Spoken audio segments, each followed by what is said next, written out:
राज्य सरकार सिरियस आहे. राज्य सरकारने ऑलरेडी आरक्षण दिलेलंच आहे.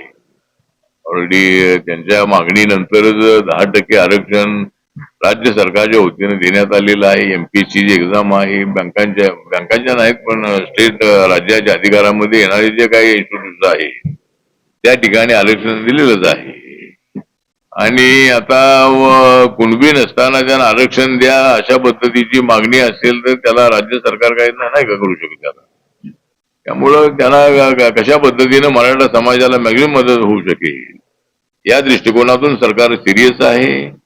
आणि जरांगे पाटील यांनी थोडं समजून घेणं अत्यंत आवश्यक आहे. सगळ्याच मराठ्यांना कुणबी म्हणा तर हे असा निर्णय जरी राज्य सरकारने घेतला तरी सुप्रीम कोर्टामध्ये तो अजिबात टिकणार नाही.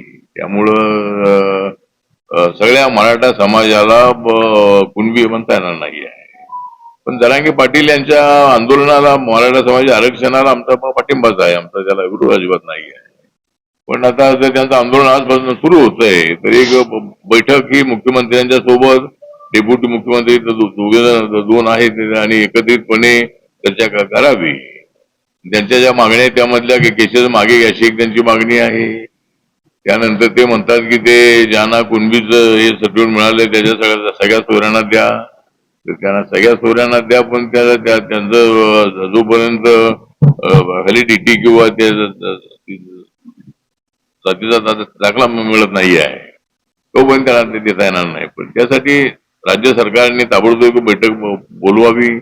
राज्य सरकारच्या वतीनं राधाकृष्ण विखे पाटील जाऊन तिथं आलेले आहेत आणि अनेक मंत्री जरांगे पाटीलांना भेटलेले आहेत. त्यामुळं मी त्यांना जाऊन तिथं भेटलेलो आहे. त्यामुळे याच्यातून मार्ग काढण्यासाठी मला वाटतं की काय करता येऊ शकेल. आणि म्हणून मी जे सांगितलं की ईडब्ल्यूएसचं आरक्षण त्यांना आता लागू नाही. ते आरक्षण लागू झालं तर मग केंद्राच्या ज्या सगळ्या जागा आहेत केंद्राच्या जागांमध्ये मराठा समाजाला चांगली संधी मिळेल. तर तसा एक निर्णय व्हायला काय हरकत नाही. आता त्यांना हे मिळत नाही आहे.